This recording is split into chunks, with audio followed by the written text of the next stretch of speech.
Assalamualaikum warahmatullahi wabarakatuh. Bismillahirrahmanirrahim. Alhamdulillahirabbil alamin. Assalatu wassalamu ala asyrafil anbiya'i wal mursalin sayyidina wa maulana Muhammadin wa ala alihi wa ashabihi ajma'in. Amma ba'du. Baik, teman-teman, kita lanjutkan. Setelah ini kita masuk ke paket-paket wisdom. Jadi kebijaksanaan hidup yang menurut saya merupakan penerjemahan dari adanya yin dan yang dalam hidup. Jadi adanya pasangan-pasangan dalam hidup, adanya kontras-kontras dalam hidup yang sifatnya dinamis, dialektis, saling mempengaruhi. Dari penjelasan-penjelasan yang saya sampaikan sebelumnya, itu kalau kita terjemahkan dalam prinsip-prinsip kebijaksanaan, itu ada beberapa, saya menyebutnya paket karena saya bagi-bagi di beberapa kelompok kebijaksanaan. Mari kita telusuri pelan-pelan bagaimana penerjemahan yin yang itu dalam prinsip-prinsip hidup yang bijaksana. Kelompok pertama, yang pertama adalah ada prinsip seperti ini. Dalam kebenaran ada setitik kesalahan, dan dalam kesalahan ada setitik kebenaran. Ini yang saya jelaskan tadi di gambar kolom yang putih yang ada titik hitam, di kolom yang hitam ada titik putih. Kebenaran-kebenaran yang kita yakini, wong kita itu manusia, pastinya juga tidak sempurna. Kesalahan-kesalahan yang kita lakukan ya tidak gelap total. Masih ada sedikit-sedikit, mungkin kita tidak sadar titik kebenaran. Teman-teman mungkin masih ingat cerita, misalnya begini untuk menerjemahkan prinsip ini. Masih ingat cerita tentang seorang, kalau bahasanya, perempuan nakal, perempuan yang pekerjaannya tunasusila, yang masuk surga hanya karena memberi minum seekor anjing yang kehausan. Itu kalau secara normatif pakai hukum moral sosial agama, perempuan ini kan perempuan dalam tanda petik ya, dalam wilayah yang hitam. Tapi ternyata dalam kehitaman hidupnya masih ada satu titik putih yang kecil, yaitu kasih sayangnya terhadap seekor anjing yang kehausan. Ternyata hanya dari satu titik putih yang kecil ini justru Allah ridho dan berkenan terhadap dirinya sehingga dia masuk surga karena itu. Berarti hitam tadi yang sangat luas terhapus oleh titik putih yang kecil. Jadi cerita wanita tunasusila yang masuk surga karena memberi minum seekor anjing yang kehausan. Sebaliknya juga begitu. Mungkin teman-teman pernah juga mendengar tentang kisah, ya meskipun kita sebut saja ini fiktif, kisah tentang seorang kiai yang masuk neraka hanya gara-gara selilit. Nah, ini kisah selilit. Selilit itu mungkin bagi yang tidak Jawa ya, selilit itu tusuk gigi. Kayu yang sangat kecil yang kita pakai untuk nyongkel sisa makanan dari gigi kita. Nih, cerita selilit sang kiai ini kan, ya kiai ini mestinya orang putih. Tapi ada ternyata satu titik hitam dalam sejarah hidupnya yang ternyata malah mengundang ketidakridhoan Allah. Jadi kiai ini suatu ketika pulang dari rumah tetangganya, mungkin pulang dari kenduri di rumah tetangganya, terus ya karena mungkin sudah sepuh, giginya sudah banyak lubangnya sehingga banyak sisa makanan yang harus diambil, selilitan. Sambil pulang dia secara tidak sadar jadi nyuwil mematahkan sedikit kayu dari pagernya rumahnya tetangganya. Ya mungkin ada pagar yang kayunya sudah meluwek-meluwek, itu dia cuil sedikit kayunya untuk tusuk gigi. Itu kan sangat kecil, mungkin tetangganya juga peduli amat sama itu. Tapi ternyata ketidakpeduliannya terhadap miliknya orang lain, meskipun itu hanya secuil kecil, mengundang tidak ridhonya Allah. Jadi beliau yang putih ini, gara-gara titik hitam yang kecil, akhirnya tidak selamat di akhirat. Tapi dia perempuan yang melakukan aneka warna dosa sehingga hidupnya hitam hanya karena titik kecil putih. Ketika memberi minum seekor anjing yang kehausan, mengundang ridhonya Allah dan keselamatannya di akhirat. Maka ada prinsip dalam kebenaran, kadang ada setitik kesalahan yang menghancurkan. Kalau tidak hati-hati dalam kesalahan, jangan putus asa, pasti masih ada titik-titik kebenaran. Itu prinsip pertama. Baik, melanjutkan prinsip yin yang dan wu wei tadi. Yang kedua, kebaikan yang berlebih akan berbuah keburukan. Ini kalau teman-teman memperhatikan, hari ini kan banyak wacana-wacana untuk kita hidup secara moderat, seimbang.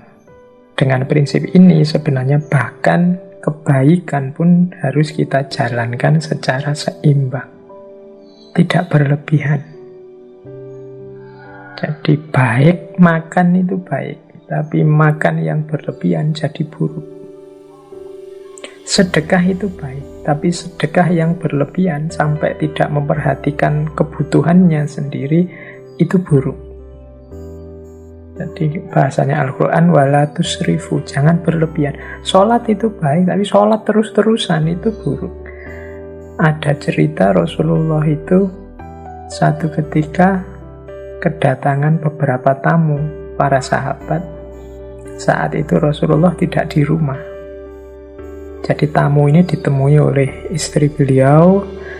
Sambil menunggu Rasulullah, istri beliau ini cerita tentang bagaimana Rasulullah itu seriusnya beragama. Kalau malam juga sholat, sering puasa, dan lain sebagainya. Nah, para tamu ini merasa, wah Rasulullah aja yang dijamin masuk surga, dijamin diampuni Allah, ibadahnya seserius itu. Maka saya berarti harus berkali lipat dari itu. Sehingga yang satu bilang, kalau begitu saya tidak akan tidur lagi lah, saya mau sholat malam terus. Yang satu bilang, wah kalau begitu saya akan puasa terus lah, tidak ada berbukanya, pokoknya poso terus tiap hari. Yang satu bilang, wah kalau begitu saya fokus dalam agama, menjauh dari dunia, saya tidak akan menikah, hidupku kupersembahkan pada Allah. Nah, setelah Rasulullah datang, Rasulullah mendengar kata-kata dari tamu-tamunya ini, terus Rasulullah bersabda bahwa aku ini lebih takut kepada Allah, aku ini lebih bertakwa kepada Allah dibandingkan kalian. Tetapi aku berpuasa juga berbuka, jadi tidak puasa terus-menerus. Aku sholat malam, tapi juga tidur, dan aku juga menikah. Jadi kemudian ditutup dengan kalimat, barang siapa yang membenci sunnahku, maka dia bukan bagian dari umatku.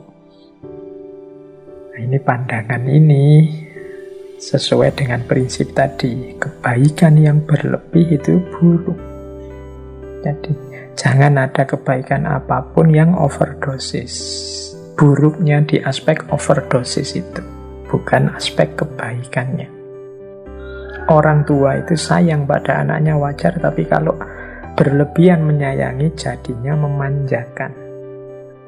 Tegas itu bagus, berlebihan tegas nanti jadinya otoriter. Berani itu bagus, terlalu berani namanya nekat.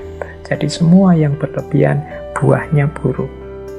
Kebaikan yang berlebihan ternyata berdampingan dengan keburukan. Ini bagi saya juga ritmenya alam harus kita pahami. Berarti apa-apa itu kita jalankan secara pas dan alamnya. Ini prinsip kedua dalam hidup yang menurut saya juga penerjemahan dari prinsip yin yang. Prinsip ketiga, semakin banyak orang memberi, justru dia akan semakin banyak menerima. Kalau ini ya ilustrasinya mudahnya, mungkin teman-teman sering mendengarkan para ustadz, para kiai yang menceramahkan tentang justru orang-orang dermawan yang sering berbagi, bersedekah itu biasanya malah terus rezekinya tambah lancar, hidupnya tambah makmur. Dari mana? Kesediaannya berbagi. Ya logikanya sederhana. Ketika kita mau berbagi dengan orang lain, berarti kita berposisi sebagai jalannya rizki bagi orang lain.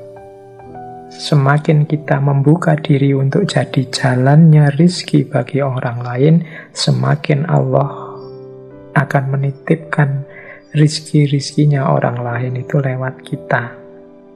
Semakin Allah percaya pada kita, ya tambah lewat kita terus, ya akhirnya ya kita kelewatan lebih banyak, biasanya terus tambah makmur. Jadi anggap saja kita ini talang yang kelewatan air terus itu kan selalu basah. Jadi semakin kita membuka diri sebagai jalannya rizki pada orang lain, ya insya Allah kita akan semakin banyak menerima. Allah semakin percaya kita sebagai wakilnya untuk membagi rizki pada yang lain. Itu logika sederhananya itu kalau tentang harta. Kalau tentang ilmu, ya mudahnya kita contoh ngaji ini ya. Saya di beberapa kesempatan menyampaikan, mungkin teman-teman merasa mendengarkan ngaji ini dapat wawasan-wawasan baru. Kalau teman-teman jeli, yang paling beruntung dengan wawasan-wawasan baru dari ngaji ini itu saya. Jadi kalau saya tiap Rebu itu kan ngaji, berarti harus nyari-nyari bahan, membaca sana sini. Lu wawasanku tambah terus. Jadi yang jaminan wawasannya tambah itu justru saya. Makanya terima kasih pada teman-teman yang masih bersedia mendengarkan ngaji ini. Berarti membantu saya untuk tetap semangat nambah wawasan. Teman-teman menganggap, wah Pak Faiz ini ikhlas ya berbagi ilmu. Kebalik, saya terima kasih kalian masih mau saya bagi. Memposisikan saya kayak talang tadi, kelewatan ilmu, akhirnya ya ilmunya mampir di saya malah jadi banyak dapatnya. Jadi semakin kita banyak memberi, justru kita akan banyak menerima. Memberi dan menerima ini kan pasangan yin dan yang. Dan dia saling mempengaruhi. Siapa banyak memberi, dia akan banyak menerima. Ya ndak cuma ilmu, ndak cuma harta, apapun itu. Meskipun sekedar kata-kata yang baik. Orang yang tawadhu, menghargai orang lain, insya Allah dia justru akan mendapatkan penghormatan, penghargaan yang lebih banyak dari itu. Ini termasuk natural law, hukum alam tadi. Baik, jadi ini prinsip yang ketiga. Prinsip yang keempat. Kalau ini saya tidak menjelaskan panjang lebar ya, teman-teman sudah banyak dapat wawasan tentang ini, apalagi di tema-tema bencana. Jadi di balik musibah ada karunia. Musibah itu sesuatu yang kita menangkapnya sebagai negatif, sementara karunia, anugerah dari Allah itu kan sesuatu yang kita tunggu-tunggu, kita posisikan sebagai positif. Ternyata dua hal ini Seperti keping mata uang, yin dan yang tadi. Di balik musibah ada karunia. Kita diberi pandemi ini, sebenarnya hikmahnya, manfaatnya banyak luar biasa, kecuali yang tidak mau membaca dan memanfaatkan momen pandemi ini dengan segala dinamikanya. Ada sangat banyak karunia-karunia. Mungkin bagi banyak orang, dengan musibah ini dia lebih dekat dengan keluarganya karena tidak boleh kemana-mana. Selama ini sibuk di kantor saja, sibuk kemana-mana kerja. Sekarang bisa dekat dengan keluarganya. Mungkin bagi orang tertentu, musibah ini membuatnya punya banyak kesempatan untuk mengupgrade kualitas dirinya. Banyak kesempatan untuk muhasabah, introspeksi, banyak kesempatan memperbaiki diri. Yang kemarin hanya niat-niat saja untuk semakin dekat dengan Allah, banyak ngaji, banyak sholat, sekarang banyak waktunya. Kemarin banyak alasannya, sekarang alasannya sudah hilang, dibantu oleh corona.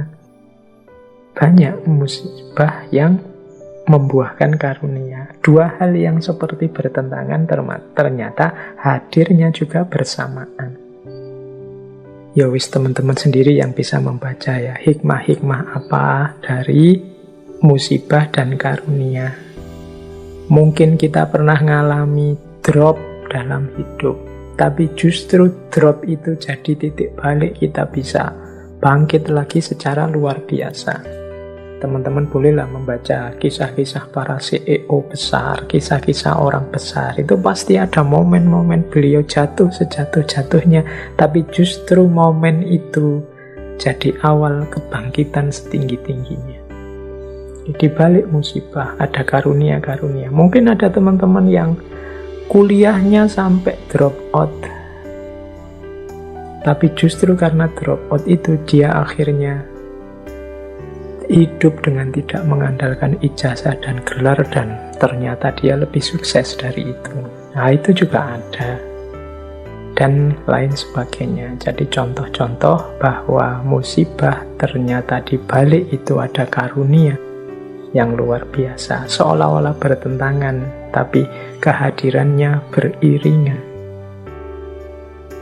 Ada juga prinsip pujian membuat terlena, celaan membuat waspada. Pujian ini positif, celaan itu negatif. Tapi kadang-kadang justru kebalikannya, yang positif membuahkan hal negatif, yang negatif membuahkan hal yang positif. Jadi kadang-kadang orang itu begitu banyak dipuji, dia terlena. Padahal dia dapat yang positif, malah buahnya negatif. Tapi ada orang yang sebaliknya. Ketika dicela banyak orang, dia terus introspeksi, waspada, jadi semakin baik. Jadi mengalami yang negatif membuahkan yang positif. Mengalami yang positif tapi malah membuahkan yang negatif. Inilah lekak-lekuknya hidup. Maka teman-teman harus selalu waspada, selalu hati-hati. Karena hidup ini punya yin-yang-nya sendiri. Kalau sering dipuji orang, pujian itu tidak menambah apapun pada kualitas kita. Tapi sangat mungkin justru membuat kita terlena dan tergelincir. Celaan juga begitu. Celaan itu kalau kita memang baik dan dicela orang, celaan itu tidak mengubah yang baik jadi jelek. Dan kalau kita jelek dan dicela orang juga, ya yang jelek tetap jelek, tidak jadi baik karena dicela. Jadi ini komentar orang dari luar. Celaan itu kita posisikan negatif, pujian kita posisikan positif. Padahal kadang-kadang justru dengan celaan itu kita jadi terpacu untuk semakin baik, sementara ketika dipuji orang kita merasa sudah besar, sudah baik, sudah tinggi, sudah penting, akhirnya kita terlena. Nah, hari ini kan peradabannya peradaban pujian dan celaan lewat komen-komen di medsos. kita harus selalu waspada. Kita misalnya posting apa yang kelihatannya positif, bagus, terus yang like banyak, yang komen positif banyak, terus kita seneng, terus kita bangga, kita merasa sudah besar, kita merasa sudah tinggi. Akhirnya justru kita mandek, wong merasa sudah besar, akhirnya justru kita tergelincir. Sebaliknya kadang kita dikomentari jelek, kadang kita tidak dianggap, membuat kita terpacu untuk berkarya terus, lebih baik terus, dan sebagainya. Maka penting kita hati-hati, karena hidup ini ada yin, ada yang. Ada pasangan-pasangan positif dan negatif. Yang positif, pujian, ternyata ada pasangan sebaliknya, keterlenaan, ketidakwaspadaan. Yang negatif, celaan, ternyata ada pasangan sebaliknya, keterpacuan, semangat untuk lebih baik. Nah, terus ini ada quote selanjutnya dari paket wisdom yang pertama. Orang yang paling engkau cintai adalah yang juga mungkin memberikan sakit yang paling dalam kepadamu. Cinta itu kan sesuatu yang positif, kita gandengkan dengan kebahagiaan, kenikmatan hidup. Lawannya cinta itu seringkali sakit hati atau patah hati. Ternyata dalam ritme hidup kita di dunia ini, justru orang yang paling kita cintai adalah orang yang punya potensi untuk memberikan sakit yang paling besar dalam hidup kita. Ini sudah natural. Kalau kita cinta pada seseorang, kemudian dia membohongi kita, maka kebencian kita, kekecewaan kita berlipat dibandingkan kalau dibohongi orang yang tidak kita kenal atau orang yang kita anggap biasa-biasa saja. Jadi orang yang kita cintai itu sebenarnya orang yang membawa bibit sakit yang paling besar dibandingkan orang yang tidak kita cintai, orang yang kita anggap biasa-biasa saja. Jadi ini, terus berarti kita jangan mencintai, Pak. Ya bukan begitu, tetap saja mencintai, tapi sambil engkau ingat hukum alami, hukum kodrat di dunia ini, bahwa yang selalu jejer dengan yin. Jadi cinta dan patah hati, cinta dan sakit hati itu satu paket. Kalau orang yang mencintaimu, menyakitimu, itu kan rasa sakitmu jauh lebih dalam dibandingkan orang yang tidak kamu cintai, apalagi orang yang kamu benci. Kalau ada orang yang kamu benci terus mencacimu, menjelek-jelekkanmu, engkau kan biasa saja. Mungkin engkau bilang, alah peduli amat, biar aja, dia memang begitu, karena memang engkau sudah benci. Tapi kalau orang yang engkau cintai melakukan hal yang menyakitimu, kalian kan tidak bisa bilang, biasa saja. Tidak, karena engkau cintai, maka sakitmu lebih dalam. Inilah yin yang. Makanya tadi, siap-siaplah menghadapi yin dan yang, pasangan-pasangan dalam hidup. Kalau kita ngerti rumusnya, mungkin sakitnya tidak sedalam itu. Oh iya sih, mengapa ya kok rasa sakitnya sedalam ini? Nah, jawabannya berarti mungkin karena memang aku benar-benar mencintainya. Cintaku memang sudah sangat dalam. Harusnya kalau teman-teman ingin ngukur sejauh mana cintanya seseorang padamu, itu ya bisa dilihat dari sejauh mana dia sakit, dia kecewa, dia patah kalau sudah tidak sama kamu lagi.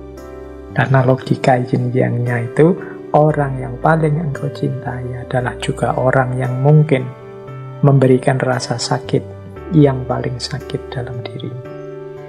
Oke, semoga nanti ada waktu ya kita membahas patah hati. Atau mungkin bulan depan saja ya kita membahas filsafat cinta, tapi dari sudut yang berbeda. Bukan indah-indahnya, tapi aspek kepatah hatiannya. Oke, itu paket pertama dari wisdom yang saya bawa. Ada paket kedua yang berhubungan dengan yin yang. Ini waktunya tinggal 30 menit, saya agak percepat. Harusnya ada 5 paket, tapi semoga nyampe 5-5-nya, kalau enggak ya kita lanjutkan mungkin di sesi kapan-kapan ada kita bahas 5 unsur tadi. Nah, wisdom kedua berhubungan dengan yin yang. Yang pertama apa? Kebebasan sejati justru terletak pada pemahaman kita terhadap batas. Nah, ini kan bertentangan antara bebas dengan batas. Orang bebas itu orang yang tidak mau diberi batas.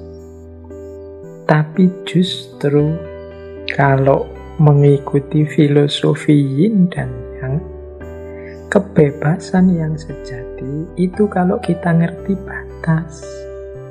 Kalau kita tidak ngerti batas, mana bisa kita bebas? Makna pertamanya adalah, kalian bebas itu kan harusnya ngerti bebas dari apa, bebas melawan apa, bebas dalam hal apa, dari apa, dalam hal apa, ini kan batas-batasnya. Kalau kalian tidak ngerti batasnya, kalian tidak akan tahu sudah bebas apa belum. Misalnya Indonesia merdeka, itu kan garis batasnya adalah ketika dia berhasil mengusir penjajah.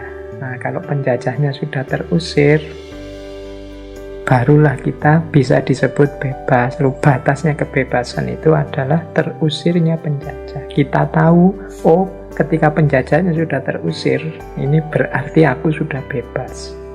Jadi bebas itu justru ketika kita tahu batasnya. Itu makna yang pertama. Makna yang kedua adalah hidup ini betapapun ada batasnya. Jadi ada titik-titik di mana kita tidak bisa menjangkau.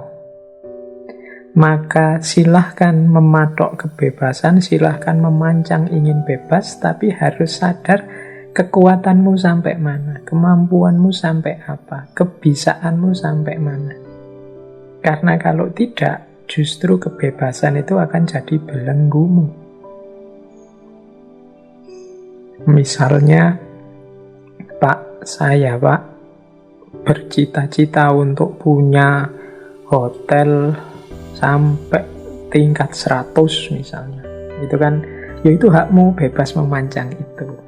Tapi kamu juga harus tahu batas pada saatnya. Jadi, karena kalau engkau tidak tahu batas, justru rumusmu untuk punya hotel sampai tingkat 40 itu jadinya bukan kebebasanmu, tapi justru manifestasi keterpenjaraanmu, manifestasi keterbelengguanmu. Engkau sedang dibelenggu oleh cita-citamu, mimpimu, keinginanmu. Nah, jadi untuk bebas kita harus tahu batas diri kita. Berharap oke, bermimpi oke, tapi sambil cerdas memanage batas. Oh iya Pak, saya itu kuat di sini, lemah di sini. Jadi saya ingin punya cita-cita ini. Insya Allah kalau ini akan bisa saya wujudkan. Nah, ini bebas. Tapi ketika kalian matok yang tidak sesuai dengan kapasitasmu, misalnya saya ingin Pak, tahun depan saya sudah lulus kuliah ini. Sekarang semester berapa Mas? Sekarang semester 2 Pak. Itu kamu berarti tidak bisa ngukur, tidak ngerti situasimu. Kamu tidak ngerti, tidak tahu batasmu. Kalau hari ini mahasiswa kuliah itu butuhnya sekitar paling cepat itu bisa 6, bisa 7 semester. Kalau kamu masih semester 2, tidak bisa. Kalau kamu matok pengen lulus semester 3, bisa-bisa kamu nanti stres sendiri. Yang kamu anggap kebebasanmu bisa jadi lahirnya malah belenggu. Kamu terobsesi, berambisi, akhirnya stres. Maka kebebasan yang sejati justru terletak pada pengetahuanmu tentang batas. Baik, terus saat sesuatu terlalu dominan, maka kebalikannya juga akan tumbuh. Ini ada hukum bahwa kalau kita terlalu menekan sesuatu, justru yang sangat kita tekan-tekan, kita sembunyi-sembunyikan itu pada saatnya akan keluar, muncul, meledak. Atau saat sesuatu terlalu dominan, maka kebalikannya juga akan tumbuh. Ketika ada titik di mana orang bebas sebebas-bebasnya, biasanya kemudian muncul kontranya. Cara berpikir, cara hidup yang ekstrim sebaliknya, terikat seterikat-terikatnya, ingin diatur, ingin ngatur A sampai Z. Ketika orang tidak bisa diatur, sengawur-ngawurnya, biasanya terus kebalikannya muncul. Ada orang yang muncul ingin ngatur sengatur-ngaturnya A sampai Z. Jadi ketika sesuatu terlalu dominan, maka kebalikannya juga akan tumbuh. Jadi ini salah satu prinsip yang berhubungan dengan yin yang. Kalau misalnya kita menjalani hidup dengan milih yang seneng-seneng saja, yang dominan senengnya, biasanya secara tidak sadar kita sedang menyuburkan kutub yang sebaliknya. Sebentar lagi mungkin kesedihan-kesedihan akan muncul. Jadi karena dominan di satu kutub, kita melihat itu saja, biasanya kita lupa bahwa kutub yang lain juga sedang tumbuh. Semakin murid kita atau semakin anak kita misalnya, kita awasi terus, kita ancam-ancam terus, kita atur-atur terus, biasanya kemudian kita tidak sadar, dia akan mengambil sudut-sudut tertentu ketika dia bebas, kemudian melakukan apa yang kita larang di luar pengawasan kita. Jadi saat sesuatu terlalu dominan, maka kebalikannya juga akan tumbuh. Kebebasan yang tanpa batas pada gilirannya juga akan menumbuhkan orang-orang yang ingin memaksakan batas pada hidup kita.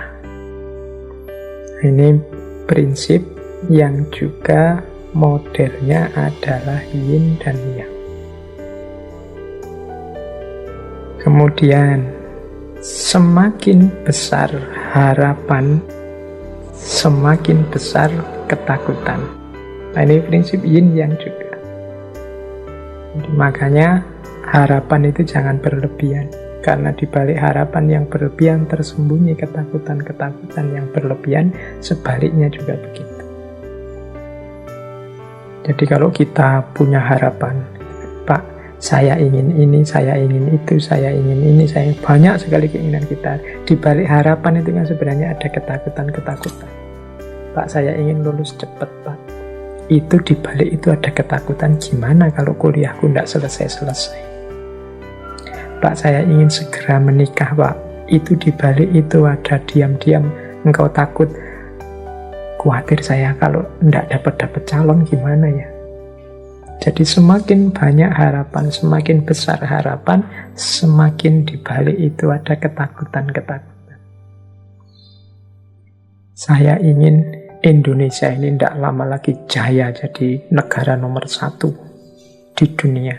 Nah, itu kan harapan besar, diamini saja. Tapi jangan lupa, semakin besar harapan, semakin di balik itu menyisakan ketakutan-ketakutan. Apa ya bisa ya? Apa mungkin ya? Wong Indonesia hari ini itu situasinya seperti ini, kita takut. Kalau tadi tidak berharap mungkin ya tidak takut, tapi karena kita sudah mancang harapan, akhirnya takut. Semoga engkau lah nanti yang mendampingi hidupku sampai tua. Itu kan harapan. Di balik itu diam-diam ada ketakutan. Kalau bukan engkau yang menemaniku sampai tua, apa aku bisa ya? Apa aku mampu ya? Nah itu, di balik harapan ada ketakutan. Dan ini sudah prinsipnya yin yang. Tinggal kita pedomani, kemudian kita kelola biar efeknya positif dalam hidup kita. Berarti ya, harapan tidak harus berlebihan, ketakutan juga begitu. Biar tidak bandul baliknya justru menghancurkan kita. Jadi karena terlalu besar harapan, akhirnya juga ketakutannya terlalu besar. Ketika harapan dan ketakutan terlalu besar, ya beban hidupmu akan sangat berat. Diikuti saja tadi wuwe, ritmenya alam, hidup yang pas saja, yang sederhana, diikuti alirannya air. Nah, terus yang keempat, dari paket kedua wisdom kita, teman-teman mungkin pernah dengar ya istilah dunia akhirat. Ini juga seperti yin dan yang. Mana positif, mana negatif, ini tergantung orangnya yang memposisikan. Tapi ada pernyataan begini, dunia adalah ladang bagi akhirat. Sebaliknya juga, akhirat itu adalah orientasi, adalah kendali bagi dunia. Kita harus melakukan kebaikan di dunia, biar akhirat kita sukses. Tapi sebaliknya, justru karena hidup kita tidak berhenti hanya dunia saja, ada akhirat saja, maka hidup kita bisa terkontrol jadi baik. Kalau tidak ada akhirat, mungkin kita hidupnya sak seneng-seneng kita sendiri.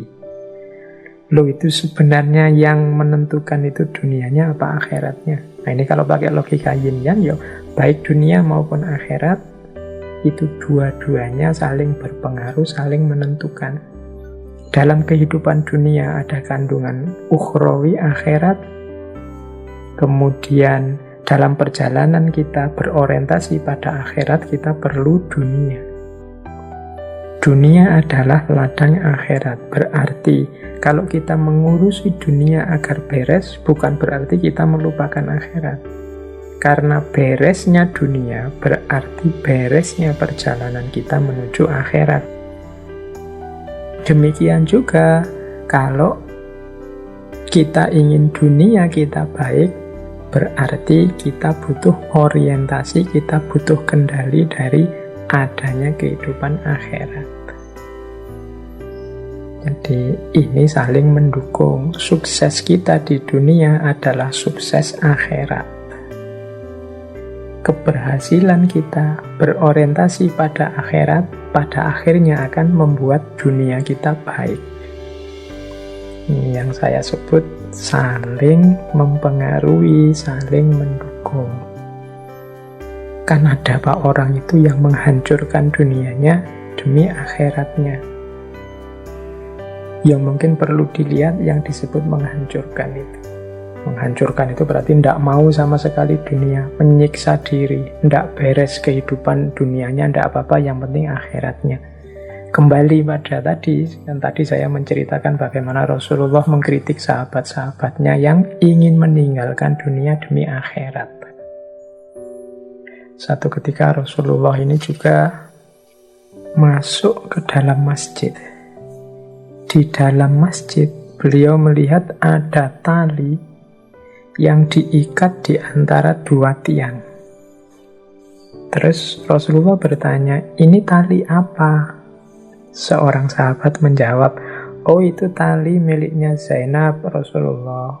Zainab ini tekun beribadah. Kalau dia merasa capek berdiri dalam sholat, maka tali itu dipakai beliau untuk berpegangan. Jadi dipakai oleh Zainab untuk sandaran, cekelan, biar tidak jatuh karena saking memforsir tenaganya untuk sholat. Maka terus Rasulullah memerintah, sudahlah kamu lepaskan tali itu.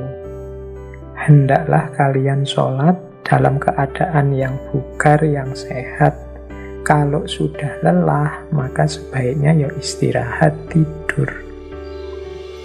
Istirahat, tidur ini kan urusan duniawi yang fisik. makan kenyang, urusan duniawi. Tapi ini beres dulu, baru terus menuju akhirat setelah tanggung jawab amanah duniawinya beres. Jadi jangan mengorbankan dunia untuk akhirat, karena dunia ini kendaraan untuk akhirat. Ya contoh mudahnya tadi, untuk bisa kita selamat di akhirat, kita butuh ibadah, butuh sholat. Tapi kita tidak bisa sempurna sholat kita kalau kita tidak sehat.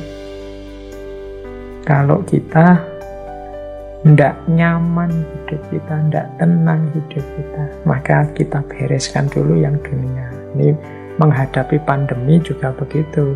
Jangan nekat, Pak, hidup di dunia ini tidak penting, jadi saya tidak usah menjaga protokol kesehatan lah. Yang kalau sakit ya sakit saja, yang penting Allah ridho. Loh, untuk memperoleh ridhonya Allah itu antara lain dengan cara menjaga amanahnya, termasuk amanah tubuh kita ini, dan menjalankan perintahnya. Untuk menjalankan perintahnya, yuk dengan sempurna kita butuh sehat, kita butuh nyaman, kita mungkin sedikit banyak butuh modal duniawi dan lain sebagainya.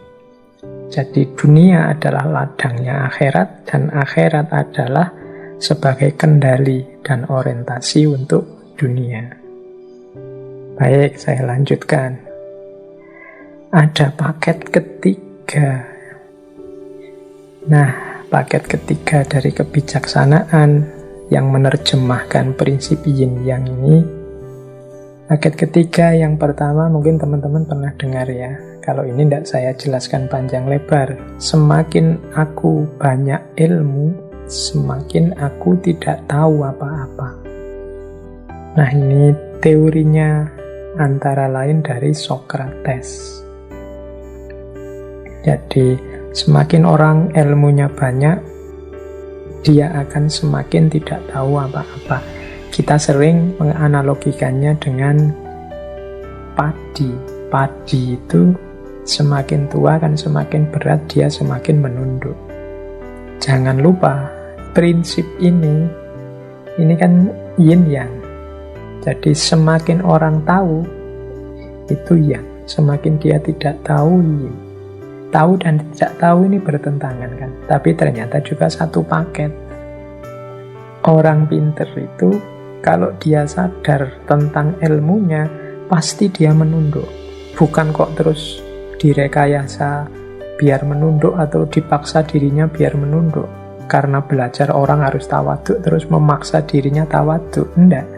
Jadi orang pinter yang sadar dengan ilmunya itu otomatis dia akan menunduk, dia akan sadar bahwa sangat banyak hal yang dia tidak tahu dibandingkan yang dia tahu. Mungkin teman-teman yang rajin baca, yang rajin ikut kajian, yang rajin ikut diskusi-diskusi, seminar itu, semakin banyak ikut seminar, diskusi, kajian, ngaji, baca buku, itu kan semakin teman-teman sadar bahwa ternyata sangat banyak hal yang selama ini saya tidak tahu. Ternyata saya harus masih tahu ini dulu, tahu itu dulu. Yang selama ini saya tidak tahu apa-apa. Dan masih lebih sangat banyak yang saya tidak tahu. Maka otomatis dia akan menunduk. Jadi bukan proses yang dipaksa orang tawaduk menunduk itu, tapi otomatis. Ini menjalankan prinsip yin yang tadi. Semakin orang banyak ilmu, semakin dia tidak tahu apa-apa. Baik, kemudian ini juga prinsip yin yang. Penemuan kebenaran kadang menjadi awal tragedi kemanusiaan. Ini juga unik prinsip ini. Kita ini kan sering mencari kebenaran. Begitu kebenaran ketemu, itu kan harusnya jadi modal untuk membuat hidup ini lebih baik. Hidup ini lebih berkualitas. Tapi seringkali cara kita mengelola kebenaran yang kita temukan itu tidak pas, sehingga kebenaran gandeng dengan kekhilafan kemanusiaan, gandeng dengan tragedi kemanusiaan. Ini seperti yin dan yang. Semakin manusia pinter di akal, seringkali semakin merosot di budi kemanusiaan. Jadi orang menemukan cara membuat senjata pemusnah massal misalnya. Itu kan penemuan-penemuan kebenaran. Tapi di balik itu ternyata dia jadi sumber tragedi kemanusiaan. Orang menemukan kebenaran yang baru misalnya, oh ternyata yang dimaksud oleh agama itu ini toh, berarti yang benar ini, berarti yang selama ini salah. Wah, terus diangkatlah ke publik, melawan yang mainstream, kebenaran ini kaku, kebenaran yang sana kaku, terus lahir tragedi-tragedi kemanusiaan, saling bunuh, saling merusak, saling menjatuhkan. Harusnya kebenaran itu jadi berkah dalam hidup, tapi karena manusianya tidak pintar mengelola, yang muncul justru kebalikannya, tragedi-tragedi kemanusiaan. Jadi teman-teman harus waspada karena ya itulah hidup. Ada yin, ada yang. Terus, nah kesempurnaan manusia terletak pada kerelaannya menerima ketidaksempurnaan. Ini juga prinsip kontradiksi, prinsip polarity. Kesempurnaan dan ketidaksempurnaan ini kan hitam putih. Tapi ternyata berpasangan. Kalau kita ingin mendapatkan kesempurnaan, justru jalannya adalah dengan cara menerima ketidaksempurnaan. Mengapa begitu? Ya karena manusia itu terbatas, mustahil sempurna. Kalau dia ngotot, pokoknya ingin ketemu yang paling sempurna, dia pasti tidak ketemu. Paling tidak, ketidaksempurnaannya, ketidakketemuannya terletak pada kekurangannya untuk mengejar yang sempurna. Jadi ambisinya untuk mencari yang sempurna itu justru menunjukkan dia tidak sempurna. Maka kesempurnaan itu justru terletak pada kerelaan kita bahwa aku ini memang tidak sempurna. Nah, titiknya justru di situ akhirnya. Karena kesempurnaan yang paripurna tidak mungkin ditemukan. Nah, ini juga prinsip yin yang. Orang-orang idealis, ambisius, yang tidak ngerti batas, itu biasanya hidupnya akan sangat menderita. Justru kesempurnaan hidupnya ketemunya pada penerimaannya, pada ketidaksempurnaan hidup. Baik, saya lanjutkan agak cepat, biar paling tidak wisdom yang keempat bisa kita baca sebentar juga. Di balik kemenangan ada beban. Di balik kekalahan ada kebebasan. Ini juga prinsip penting. Hidup kita itu kan sering kita ukur dengan siapa menang, siapa kalah. Kalau kalah, kita sedihnya luar biasa. Kalau menang, kita ekstase, melonjak-lonjak gembira. Kita lupa bahwa hidup ini yin dan yang. Gandengannya menang itu beban, gandengannya kalah itu kebebasan. Silakan diambil contoh misalnya pilkada, saingan, ada yang menang, ada yang kalah. Loh, yang menang ini kan seneng sekarang, tapi jangan lupa setelah menang itu dia ketemu dengan beban-beban hidup yang banyak untuk ngurusi rakyatnya. Sementara yang kalah justru dia bebas. Dia tidak harus bertanggung jawab pada apapun, wong dia kalah. Dulu zaman saya sekolah SD sering ikut acara yang sekarang mulai jarang, cerdas cermat. Semakin saya menang, harus semakin mempersiapkan diri lagi untuk cerdas cermat selanjutnya. Dari level sekolah harus nanti tanding lagi level kecamatan. Kalau level kecamatan menang, tanding lagi level kabupaten dan seterusnya.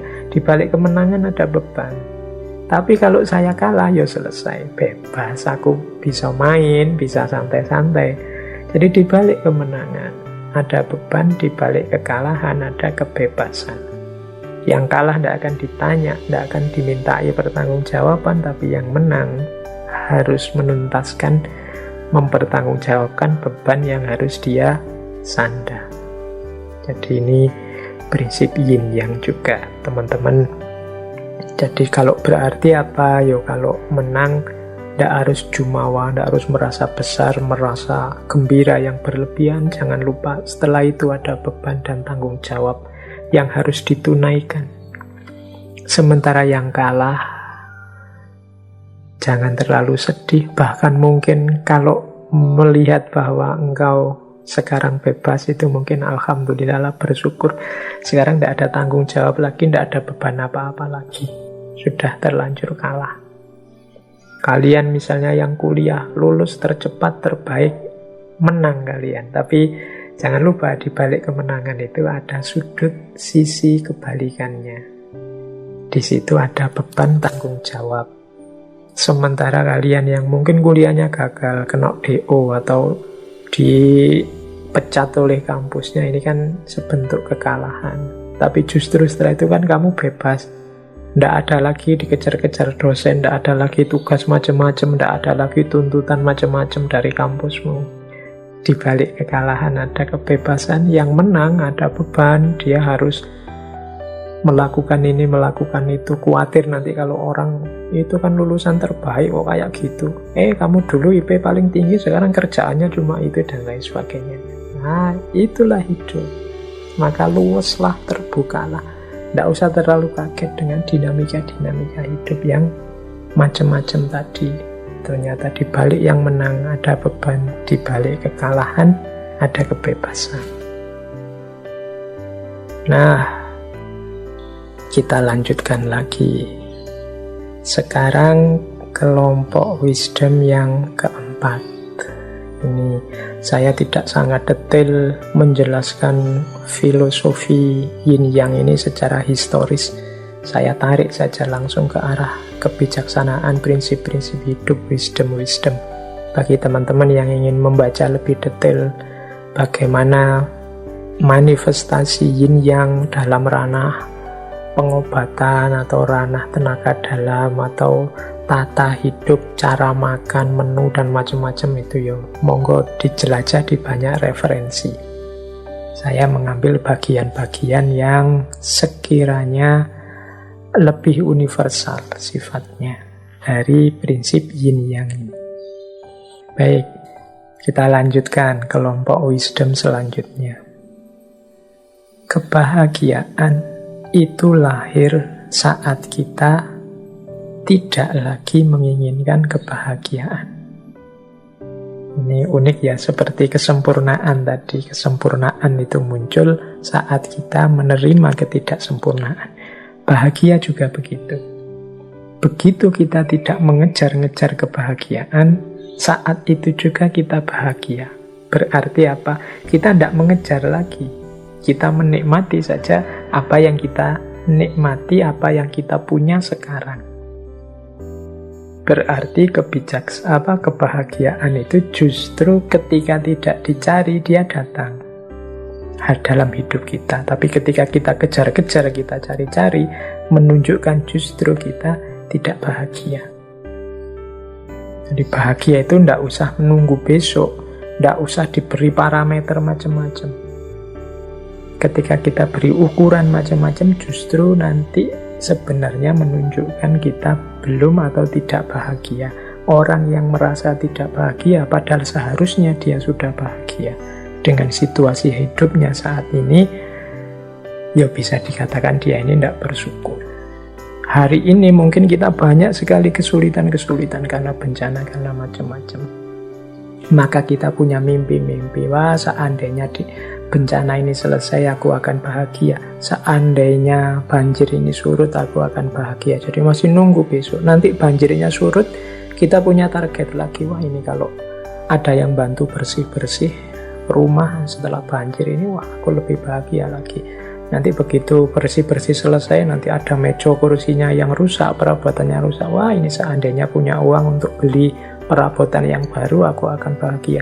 Perabotannya ada, nanti keinginannya nambah lagi. Terus kalian mengejar kebahagiaan, tidak sempat bersyukur, tidak sempat menikmati hidup.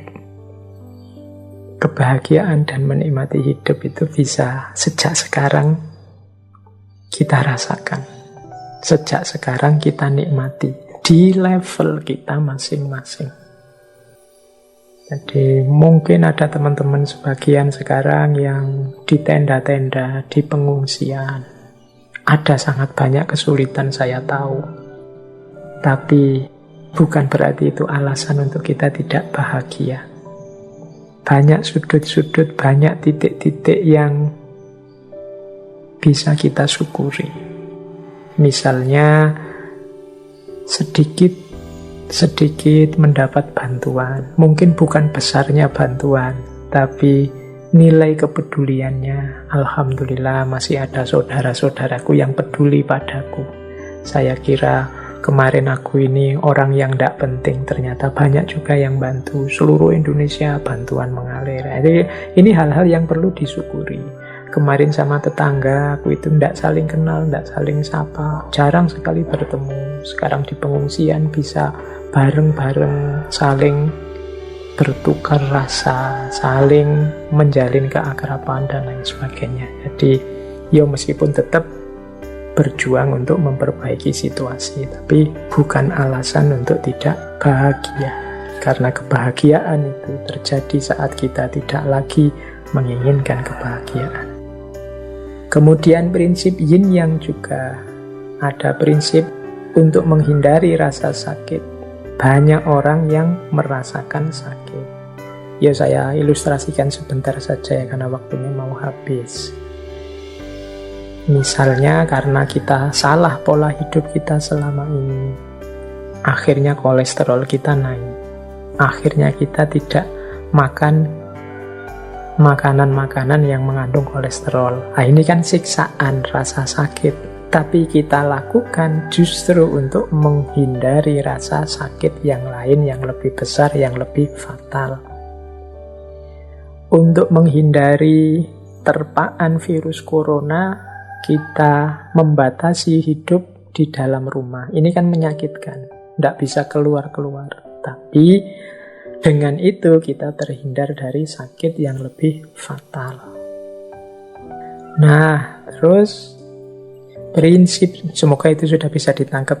Jadi untuk menghindari rasa sakit, banyak yang merasakan sakit. Vaksin itu ya menyakitkan sebenarnya, wong disuntik. Apalagi bagi yang tidak berani suntik itu mengerikan. Tapi ya harus mau sakit biar terhindar dari rasa sakit yang lebih besar. Nyapu di rumah itu kan sakit, capek. Tapi dengan kita rajin nyapu-nyapu, bersih-bersih di rumah, penyakit yang lebih besar, lebih fatal bisa terhindar. Nah, ini yin dan yang. Jadi untuk menghindari sakit justru melalui jalan merasakan sakit. Nah, terakhir, ini saya ambil terakhir saja ya. Nanti beberapa quotes kita skip, kapan-kapan kalau ada waktu kita lanjutkan lagi. Semakin kita mengontrol orang dengan ketat, semakin situasinya akan kacau. Jadi semakin banyak aturan, ada logika, semakin akan banyak pelanggaran terhadap aturan. Semakin banyak kontrol, semakin akan banyak yang lepas kontrol. Situasinya akan semakin kacau.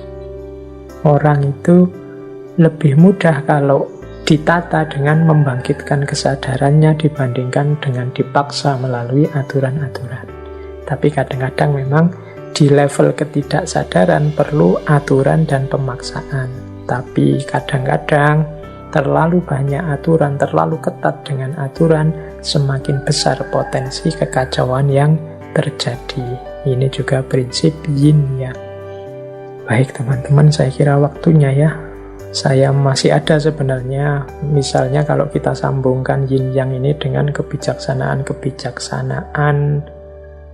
Nusantara, Jawa misalnya yang saya pahami, kita punya misalnya sugih tanpa bonjol, digdaya tanpa aji, ngeluruk tanpa bolo, menang tanpa ngasorake. Ini kan prinsip hitam dan putih. Menang dan kalah itu dua hal yang bertentangan, tapi bagaimana kita bisa menang tapi tanpa ngasorake, menang tapi tidak dengan cara menaklukkan, sakti tapi tanpa aji-aji, sugih tapi tanpa bondo. Nah, ini kan prinsip yin yang sebenarnya.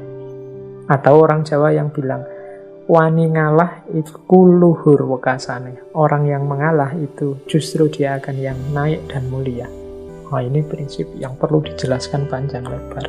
Atau prinsipnya Sunan Kalijaga, ngeli ananging ora keli.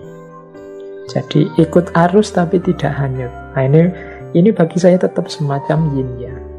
Atau yang populer sekali, ngono ya ngono, ning ojo ngono. Kalau dalam khazanah Jawa juga berhubungan dengan ini. Ngono tapi jangan begitu. Dan lain sebagainya masih banyak. Baik, terakhir, sangat akhir, sebagaimana kemarin The Law of Attraction, saya cuplikkan sedikit ayat yang mungkin relevan, juga hadis. Untuk yang yin yang ini mungkin teman-teman bisa misalnya surat Yasin ayat 36. Subhanalladzi khalaqal azwaja kullaha mimma tumbitul ardu wa min anfusihim wa mimma la ya'lamun. Maha suci Allah yang menciptakan berpasang-pasangan segala sesuatu. Ini seperti prinsip yin yang tadi. Silahkan dikejar nanti tafsirnya. Surat Yasin ayat 36. Atau surat Al-Baqarah ayat 216. Wa asa an takrohu syai'an wa huwa khairul lakum wa asa an tuhibbu syai'an wa huwa syarrul lakum. Mungkin engkau membenci sesuatu padahal itu baik bagimu, dan mungkin engkau mencintai sesuatu padahal itu buruk bagimu. Ini menarik kalau dikaitkan dengan prinsip-prinsip falsafah hikmahnya yin yang tadi. Atau surat Al-Qasas ayat 77. Wabtaghi fima atakallahu darul akhirata walatansa nasibaka minad dunya. Dan carilah yang diberikan oleh Allah padamu, yaitu rumah akhirat, tapi juga jangan lupakan nasibmu di dunia. Ini juga dunia akhirat. Kalau hadis, di situ saya contohkan hadis riwayat At-Tirmidzi dari Abu Hurairah. Ahbib habibaka haunamma asa ayyakuna baridoka yaumamma wabrid baridoka yaumamma asa ayyakuna habibaka yaumamma. Cintailah kesayanganmu sewajarnya saja. Siapa tahu suatu ketika dia akan menjadi yang engkau benci. Demikian juga bencilah yang engkau benci sewajarnya saja. Siapa tahu pada saatnya akan jadi yang engkau cintai. Ini juga menarik menurut saya kalau diuraikan dengan prinsip-prinsip yin yang. Silahkan yang teman-teman misalnya ingin membahas pola-pola berpikir yin yang ini dari perspektif Islam. Kalau yang tadi dari perspektif Jawanya. Baik teman-teman, saya kira itu dulu. Mungkin waktunya agak nambah sedikit, sekitar 5 menit. Mohon maaf atas segala kekurangan. Mungkin ada sedikit kekhilafan-kekhilafan, atau jangan-jangan banyak. Ya mohon dimaklumi. Semoga kajian kita malam hari ini membawa manfaat dan barokah untuk kehidupan kita secara umum maupun kehidupan pribadi masing-masing dari kita secara khusus di level apapun, dalam bentuk apapun. Saya akhiri sekian. Wallahul muwaffiq, wallahu a'lam bissawab. Wassalamualaikum warahmatullahi wabarakatuh.